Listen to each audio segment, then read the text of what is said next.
মানে রাইস কুকারে ভাত না হয় আর আমাদের গ্যাসেই আমরা গ্যাস তিনটা আমাদের শেষ।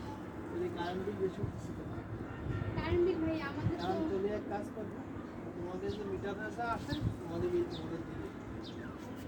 আমি এই বার্ডে আমাদের গ্যাসেই বেশি রান্না করে কারণ আমরা এই টেন্ডিতে বলছি কারণ যারাই রান্না করে সবাই বিল দেয়। সবাই বিল দেয়। আর তোমাদের যে মিটার, তোমাদের মিটার আমাদের ভিন্ন আছে, মিটারের কাগজ দিয়ে দেবো আমরা দিয়ে দেবো।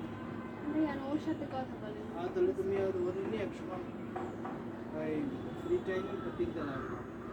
কারণ আমার 24,300 টাকা কারেন্ট বিল আছে, আমি দিতে পারবো। এখন তোমরা সামনে শীতকাল আছে, শীতকালে মানুষ কারেন্ট বেশি লাগে, বেশি লাগে না? আর কেউ কেউ বাসায় পাহারা দিয়ে না রে ভাই আমরা তো কইয়েই উঠছি আর এখানে আমার সুপি মনে সুপি করো যে কোনোই নেই। তুমি রাইস কুকার চালাও, সামনে পানি গরম করা চা খাও, এই পাহারা দিয়ে বেড়াও না আমরা চা খাই